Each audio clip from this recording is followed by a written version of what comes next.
As a former ML engineer, I've been trying to break into pure mathematics research, and it has been so difficult. It was a little demoralizing until I read an essay by Paul Lockhart, The Mathematician's Lament.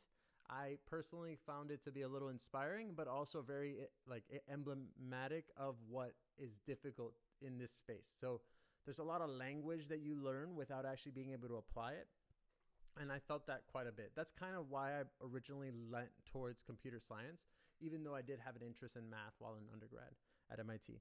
And basically, there's this idea that you're not useful in math until you understand their language from beginning to end, or they show you something and give you an exact translation and you don't build it yourself.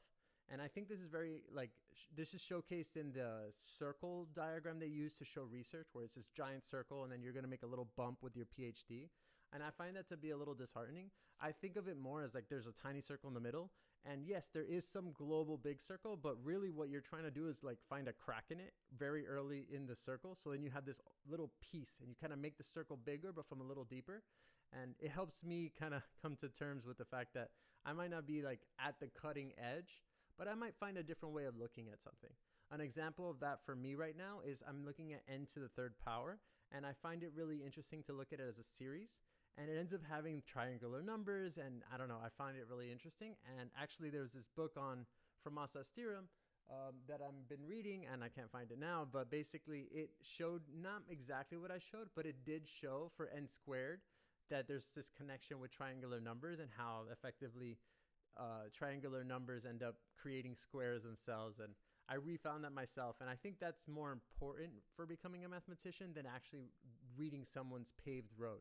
So I guess my updated diagram would be there's a little circle and you're just trying to like get little by little on your own sort of random walkish. It won't be as efficient, but you'll build more of the actual skill set of discovering something new by actually rediscovering stuff.